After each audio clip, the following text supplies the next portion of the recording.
చేసుకోవాలంటే శుద్ధి చేసుకోవాలంటే ఏ సబ్బు దొరుకుతుందా? ఏం దొరకదు. లేదు. అడిగిపోతే ఏమంటారు? ఏముంటది? పిచ్చోడారా? ఎక్కడెక్కడ వరంగల్ నుంచి వచ్చి ఏమడుగుతాడు? ఏంటంటే ఆత్మకు ఇది వరంగల్ నుంచి వచ్చి నేను ఆత్మకు మురికి పట్టింది సభ్యం అని అడిగితే నేను చెప్పులు తీసుకొని కొట్టడం ఖాయమరా. మీరు పిచ్చోడా మంచోడా తెలియదని ఊరవతల నుంచి నేను ఇంటి నుంచి వెళ్ళి గెంటి వేస్తారా. ఇదిగో అన్న 2025 సంవత్సరాల క్రితం ఇదిగో మానవుడు దేవుడు కాలేడు, దేవుడు మానవుడు కాగలడు. ఓ పాస్టర్ దేవుడు కాలేడు, దేవుడు మానవుని అవతారంలో పీదకన్య గర్భమందు ఈ భూమి మీదకి నరావతారిగా వచ్చిండు. మావా నీ కొడుకున్నారా? ఉన్నాడా? ఉన్నాడా? వాడు వారే వాని కొడుకు ఇది పోతే ఎవరు గడుగుతారా? ఇదంటే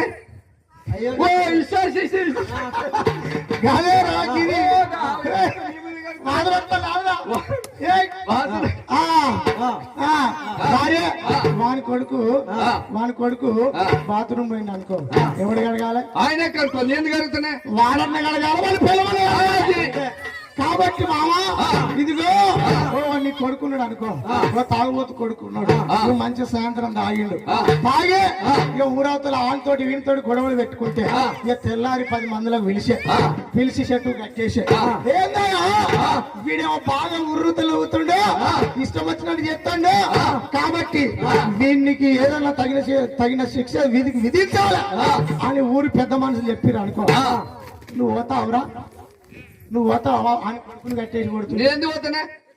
నువ్వు ఎవడు పోతాడు? వాళ్ళ కొడుకును కట్టేసినందుకు వాళ్ళ తండ్రి పోవాలి. ఆదిలోనే ఆత్మదేవుడు నరుని నేల నుంచి వేసి ఇదిగో నరుని జీవాత్మ ఊదగా నరుడు జీవాత్మ ఆయను. ఆ జీవాత్మ కదులుతుంది, మాట్లాడుతున్నది, నడుస్తుంది. ఆ నడుస్తూ ఉంటే చేయరాని పాపములు చేస్తా ఉంటున్నాడు. ఆత్మకు మురికి పట్టింది, దేవునికి దూరం అయిపోయాడు. ఆ దేవాది దేవుడు నరునికి ఎప్పుడైతే మానవుడు దేవునికి దూరం అయిపోయాడో ఇక దేవుని దగ్గరికి వాడిని చేర్చుకోవాలనుకున్నాడు. గాని మానవుడు జపతపములు చేస్తూ ఉన్నాడు, ఎక్కడెక్కడికో తిరుగుతూ ఉన్నాడు, కానీ దేవుని దగ్గరికి రాలేకపోతుండు మావా.